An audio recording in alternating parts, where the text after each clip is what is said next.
Mas as pessoas ao meu redor ficavam chocadas. Como assim? Você vem de Mariporã de ônibus e seu pai é bilionário. O que você tá fazendo aqui no Mackenzie? Você devia estar em Harvard. Aí eu falava, porra, mas Harvard não ensina o que meu pai pode me ensinar. A gente morava no interior, eu sou de São Paulo, mas nós moramos no interior pelo menos 15 anos da minha vida em Mariporã. E lá, naquela época, não era uma época que, primeiro, bolsa de valores não era um tema de se comentar por aí. Segundo, que cidade do interior, assim, pouco se sabia da história do meu pai, sempre foi muito discreto, enfim, então as pessoas não conheciam muito a procedência, Então né? não tinha um interesse diferente. Não, em você, eu por exemplo. cresci assim, numa escola que era uma fazenda, era um tempo integral na escola, então era muito legal, eu tive uma infância muito feliz, de verdade, assim. E foi uma infância bastante confortável, mas simples, então, poxa, filha do bilionário, mas cara, eu nunca tive Chanel, eu tinha amigas que assim, com 12 anos já andava de Chanel na escola, sabe? E eu querendo um Nike Shot, sabe? Sei lá, um tênis. 4 molas. Eu quero um Não, 4 aquele molas. 6 molas. Nossa, o Nike Shot de 6 molas, tal, não sei o quê. E daí nasceu, obviamente, aquele interesse no consumo, né? Então você vê os seus amigos, pô, quero um também, né? Eu falei, Também pô, era feio demais aquilo. pô, mas 6 eu molas? gostava, Não, era bom, né? era bom. Seis Na molas, época era né? cool, na época era Eu já tive uns era Nike legal. Shots também, Eu também cara. já tive. Enfim, e aí eu comecei a pedir, poxa, pai, eu queria uma mesada pra eu comprar tal coisa, eu queria mesada pra eu comprar tal coisa. E aí ele ouvindo aquilo falou, tá bom, você vai ter uma mesada, mas não sou eu que vou te dar. Eu vou fazer uma carteira pra você. Essa carteira vai ter só ações da Ultrapar, que é Posto Ipiranga. E essa carteira vai te dar o equivalente a R$300 por mês, tá bom? Essa vai ser a Legal. sua mesada. E aí você decide se você vai gastar esse dinheiro, você só vai ter esses R$300 pra gastar no mês, nem mais nem menos. Ou você pode pegar esse dinheiro, o que sobrar, você me dá o dinheiro, eu reinvisto pra você. E aí, se a empresa obviamente continuar lucrando, enfim, esse dividendo ele vai aumentando conforme tem. Então, ao invés de 300, 302, ao invés de 302, pô, 310. E esse fluxo da sua mesada vai aumentando, tá bom? Tá bom. E a gente sempre foi uma família cujo hobby era viajar, mas obviamente meu pai é muito esperto, escolhia os destinos que a gente ia viajar baseado nas empresas que ele queria visitar. Exatamente. Então ele adorava viajar de carro. Pô, a gente ia pro sul, a gente ia pingando nas empresas que ele queria conhecer. Sério? Então a gente ia conhecer a Randon, a gente conheceu a Clabin. Tipo, filha, vamos passar um final de semana na Clabin, tá ligado? Não vai faltar Vamos papel, pro Paraná. né, Mas então, no caminho a gente vai fazer uma paradinha rapidinha aqui. Então a gente fazia muito isso enquanto, enfim, criança, adolescente. Então eu já tinha esse negócio desde criança de despertar interesse em relação a empresas e tal, visitar, né? E aí ele foi fazendo isso comigo, enfim, nasceu esse interesse da mesada, que se tornou um hobby nosso, pai e filha, de investir. E foi daí que começou a minha carteira com 14 anos. E, enfim, crescendo, eu já entendia que meu pai era um cara de mercado, pô, admirava pra caramba, mas eu não tinha noção do que ele representava, de fato. Acho que nem ele tinha essa noção, pra ser bem sincera. Até que um belo dia na faculdade, em 2012, maio de 2012, nunca vou esquecer, tava passando, olho pro lado assim na banca de jornal, capa da revista Exame, de maio de 2012. As maiores fortunas da bolsa. É meu pai ali? Como assim, gente? O Meu! Barça era enrustido, né? Como assim, pai? R$300 por mês? Jura que você não podia ter ainda R$300 por mês? E aí eu era super low profile, tá? Naquela época eu buguei, né? Porque eu falei, meu Deus do céu. Amanhã eu vou vir de Lamborghini. O que tá acontecendo? Pois é, não ia acontecer, porque eu descobri que eu era bilionário e não adiantava nada, porque não ia ter o cartão ilimitado. Caramba, eu ia passar no shopping e depois contestar meu pai sobre isso. Pera, eu quero saber. Você comprou a revista e foi correndo falar com seu pai? Sim. Qual que foi? Sim, dele, poxa vida, você vê que legal, né?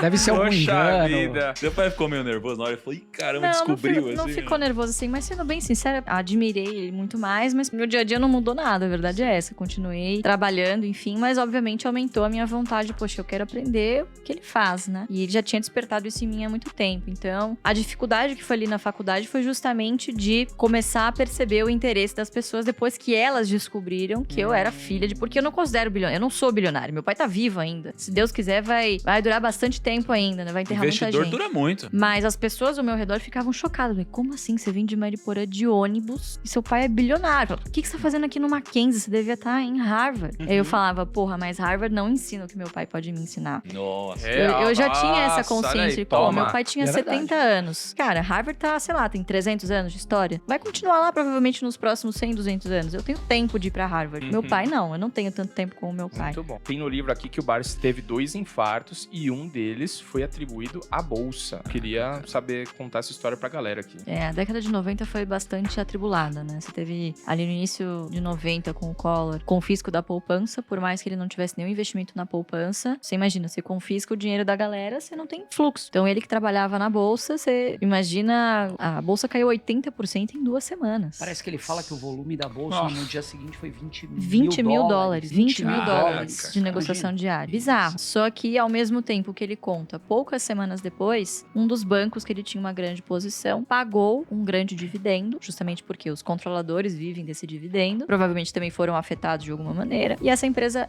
pagou o dividendo já na nova moeda. Então, ele não ficou sem nenhum recurso. Ele, por conta das ações que não foram confiscadas, ele ainda tinha como sobreviver dos dividendos. Só que foi um momento de muita tensão. E ele atribui também esse momento de tensão e alguns outros descuidos também, porque eu adoro comida espanhola forte, né? Enfim. Uma coisa que vale ressaltar, então, é que assim, se foi difícil pra ele, imagina pra quem não tinha ações e só tinha dinheiro na poupança, por exemplo. Nossa. Porque Não. lá foi confiscado, você não tinha dividendo. Cara, que negócio. E a O que poupança... deu isso aí? O pessoal recebeu esse dinheiro de Não, volta? tem Ficou por gente- isso mesmo? Tem gente que tenta receber até hoje e não consegue. Até porque o pagamento era parcelado, né? Depois de muito tempo, começaria a ser parcelado. Mas a poupança era tida como o porto seguro dos investimentos. Você tá lá, você tá tranquilo. Mas sabe que isso é um legado Que também? O tio do terreno. É muito por conta disso. Hoje a gente não entende. Mas, pô, na época deles de hiperinflação, você tinha que comprar coisas, ativos. Então, hoje não é diferente. Você ainda tem que comprar ativos. Mas as pessoas insistem em investir em outras coisas. Não né? só ativos, mas agora eu sei porque minha avó fazia estoque de coisa. Porque minha avó era daquela geração que ia no Inflação. mercado. Despesa do mês. Não, era Exato. sacos de arroz, sacos de pacotes de óleo. Eu falava assim, meu Deus, mas pra que tudo isso? Mas é porque, sei lá, na cabeça dela, tipo, viveu muito a inflação. Mudava né? todo dia, né, o negócio. É outra cabeça que muito provavelmente a nossa geração, anos 2000 em diante, não vai conseguir compreender. E espero que não vivam isso novamente. Quando eu era assessor de investimentos, eu tinha um cliente, um dos meus maiores clientes na época, ele tinha ações de Petrobras. Ele só operava Petrobras. Ele só girava Petrobras. Então, de repente, ele ficava um tempo fora, aí ele vinha e botava lá, pum, 20 milhões. Era muita grana, assim, pra mim na época. Ele falava, compra tudo em Petrobras. Eu falei, caraca. Aí subia, aí 40 milhões ele tirava. Aí caía, aí ele, toma mais 10 milhões. Tal. Era só Petrobras que a gente operava. E tem uma vez, cara, que eu coloquei a ordem invertida. Porque é normal, cara, no mercado financeiro. Isso acontece. Ao longo da sua vida, você vai Eu já me errar. confundi. total. É normal. Quando eu Você comecei, confundeu eu me o confundia ticker também, direto. né? Mas todo mundo já errou pelo menos uma vez na vida, que é você fala que vai comprar e vende, aí você acha que você comprou, você vai ver depois no outro dia, Verdade. descobriu que Meu tá Deus. vendido, alugou o papel, chama a margem. E eu não lembro qual era a ponta, se era pra comprar ou vender, mas eu entrei na ponta contrária. E aí quando eu descobri, cara, hoje pra mim é um pouco mais fácil, deu algum problema assim, eu vou ficar triste, mas eu pago, cara. E na época, eu não tinha dinheiro pra pagar, cara. E aí eu lembro que eu fui ligar pro cara, assim, falei, meu, aconteceu isso e tal.